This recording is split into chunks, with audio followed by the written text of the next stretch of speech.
LIGO, LIGO, जिसका full form है laser interferometer gravitational wave observatory. So ये एक ऐसी ऑब्जर्वेटरी होती है जो स्पेस से ग्रेविटेशनल वेव्स को डिटेक्ट करती है। 14 सितंबर 2015 को लाइगो एक ऐसा सिग्नल डिटेक्ट करता है जो कि दो ब्लैक होल्स के मर्ज होने की वजह से प्रोड्यूस हुआ था, और इसी के साथ वो हिस्ट्री रचते हैं। और इस सिग्नल को डिटेक्ट करने के बाद वो इस इवेंट को नाम देते हैं GW150914। अब भले ही ये सिग्नल 2015 में डिटेक्ट किया गया हो, पर पब्लिक डोमेन में इसकी इंफॉर्मेशन 2016 में दी गई थी। हुआ क्या था, दो मैसिव ब्लैक होल्स, जिसमें से एक ब्लैक होल का मास 36 टाइम्स सोलर मास था और दूसरे ब्लैक होल का मास 29 टाइम्स सोलर मास था, ये दोनों आपस में मर्ज कर जाते हैं। और जब ये दोनों आपस में मर्ज करते हैं तो उनसे ह्यूज अमाउंट में एनर्जी रिलीज होती है,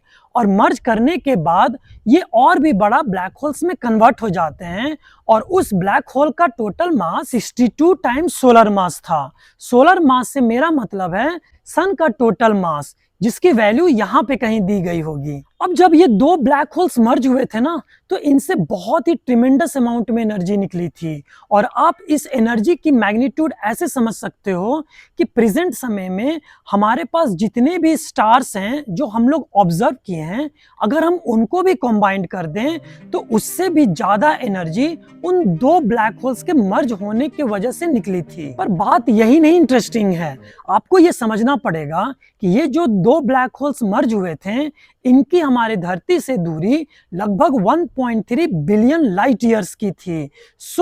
ये जो इवेंट हमने 2015 में कैप्चर किया था, ये एक्चुअल में 1.3 बिलियन साल पहले ही हो चुका था। शायद उस समय तक तो हमारा सोलर सिस्टम भी नहीं बना हुआ था।